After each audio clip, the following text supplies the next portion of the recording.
आप सभी को मकर संक्रांति के पर्व की हार्दिक शुभकामनाएं। हमारी सनातन संस्कृति में मकर संक्रांति केवल ऋतु परिवर्तन का पर्व नहीं बल्कि सूर्य नारायण जी की उत्तरी यात्रा प्रारंभ है। परंतु शास्त्रों में उत्तरायण को देवी देवताओं का दिन माना गया है। इसी कारण इस दिन किए गए दान, दर्पण, स्नान और पितरों से जुड़े हुए कर्म फल प्रदान करते हैं। इस दिन सूर्य देव अपने पुत्र शनि देव के घर में मकर राशि में प्रवेश करते हैं। पिता पुत्र का यह संयोग धर्म, न्याय, कर्म और फल के गूढ़ रहस्य को भी बताता है। महाभारत में रक्ष युद्ध संवाद में दान को वास्तविकता में दर्शाता है, क्योंकि मृत्यु के बाद मनुष्य के साथ केवल दान ही जाता है, यानी कि धन, मित्र, परिवार, पद प्रतिष्ठा सब यहीं रह जाता है और केवल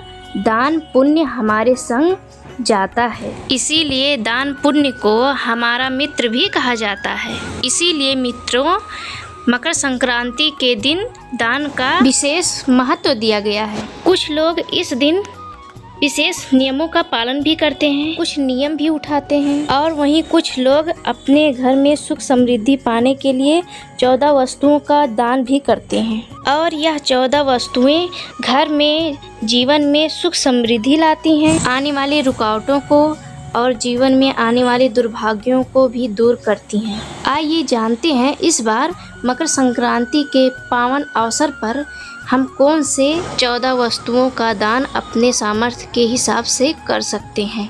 और सबसे महत्वपूर्ण बात यह है कि इस बार मकर संक्रांति और एकादशी दोनों एक साथ पड़ रहा है।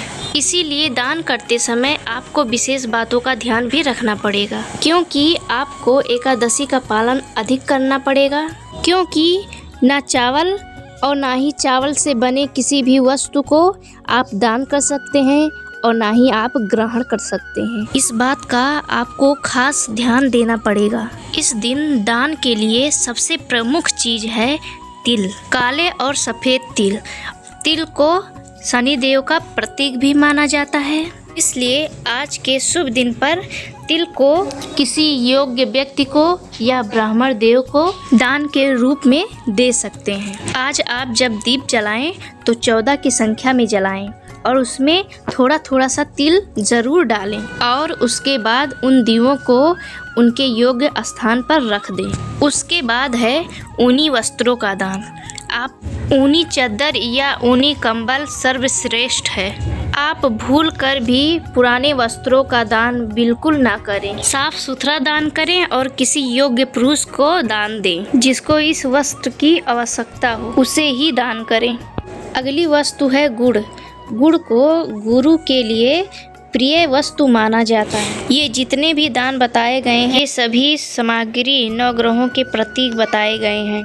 इसीलिए गुड़ दान करने से गुरु ग्रह की कृपा प्राप्त होती है। इसीलिए आप गुड़ दान करें। मकर संक्रांति पर आपको बहुत शुभ होगा। गुड़ का दान करने से शनि, गुरु और सूर्य देव, इन तीनों से जो भी दोष या अशुभ प्रभाव पड़ता है आप सबके जीवन में या रुष्ट हो जाते हैं तीनों देव, तो गुड़ दान करने से इनकी कृपा प्राप्त हो जाती है। मकर संक्रांति के दिन खिचड़ी का दान सबसे अधिक किया जाता है और खिचड़ी में चावल और उड़द के दाल का ही प्रयोग किया जाता है। उड़द के दाल को शनि देव का प्रतीक माना जाता है और चावल को अक्षय अनाज के रूप में माना जाता है। परंतु इस बार एकादशी का पर्व भी पड़ रहा है, इसलिए चावल के अनाज की जगह पर तिल का दान कर सकते हैं। या फिर दान में देने के लिए आपके पास जो भी कच्चा अनाज है, चावल या फिर हम लोग सीधा बोलते हैं उसको, एकादशी के दूसरे दिन सुबह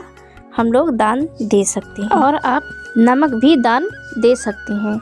इस दिन नमक दान देने से नकारात्मक ऊर्जा हमारे जीवन से दूर चली जाती हैं। आप इस दिन वस्त्र भी दान कर सकते हैं, पर वस्त्र फटे पुराने नहीं होने चाहिए और गंदे भी नहीं होने चाहिए।